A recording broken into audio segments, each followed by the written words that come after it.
Talk about last minute.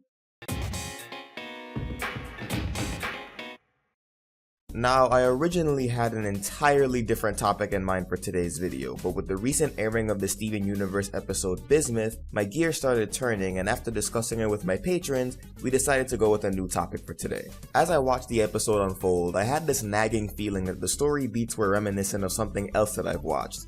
Of course, nothing is original, so it's not that odd of a feeling, but even then, it felt more familiar than I thought it should have. And then it hit me. This episode follows most of the same story beats as the Puppet Master from Avatar: The Last Airbender. With that being said, obviously this video will contain spoilers for the Bismuth episode, which hasn't been out for too long, so if you still have some catching up to do on Steven Universe, now's the time to stop watching. The same goes for Avatar, but that episode's been out for almost 10 years, so if you haven't seen it by now, that's kinda your own fault. Anyway, while I'm not saying that Steven Universe intentionally referenced this episode, it's still interesting to see how similar they are.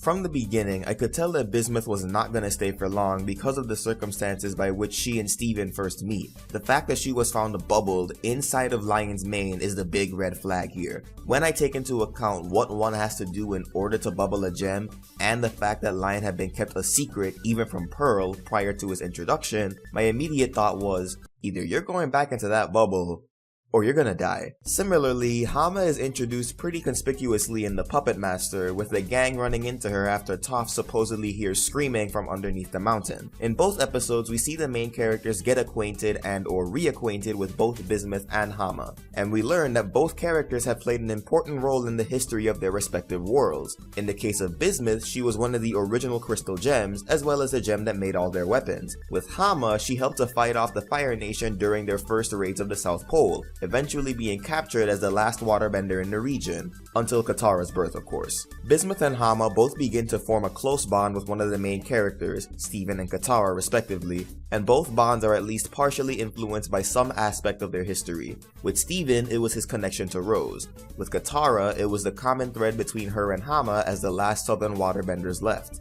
As we move along, we see Bismuth and Hama helping their allies become stronger. Bismuth gives the crystal gem some long overdue weapon upgrades, and Hama shows Katara advanced forms of waterbending that show her that her powers aren't as limited as she once thought. At this point, however, we start to see some more red flags. When Bismuth is sparring with the crystal gem, she starts to get a little too into it. She gets very passionate when talking about how they'll defeat Homeworld, almost too passionate. Hama's red flag lies in just one line that she says when training Katara: "There's water in places you never think about." With the way she delivers that line, as well as how the shot is framed and the music that's used, it's clear that this is foreshadowing something darker to come. That something being, of course, bloodbending, which is where the similarities continue. As Bismuth and Hama grow closer to Steven and Katara, they then reveal something to them in the final act of their respective episodes. Bismuth shows Steven the breaking point, Hama shows Katara bloodbending. Steven and Katara have similar reactions to these new discoveries and object to them for the same reason. It's not right.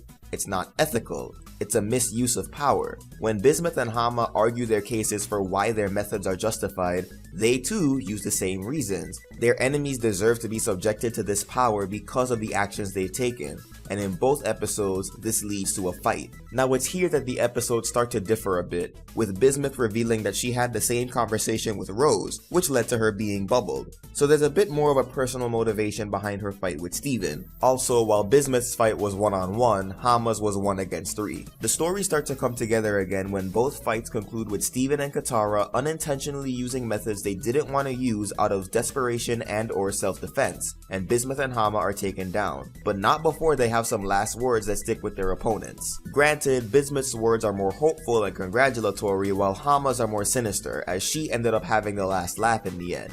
Even as I say this, I'm still surprised at how eerily similar both these episodes are, and it makes me wonder where Steven will go from here. Now, I don't do theories very often. Hell, I barely, if ever, even entertain theories period, but with this, I can't help but wonder. I'm sure you guys have your own thoughts on what this could mean for the future of Steven's development, and I'm looking forward to hearing them. And while we're talking similarities, this episode made me think about ones between Rose and a character from a certain other show, but that's a video for another day. So what do you think about Bismuth and the Puppet Master? Swarm that comment section below or bug me on social media, and consider supporting me through Patreon or PayPal art commissions. Until next time, keep it sketchy, folks.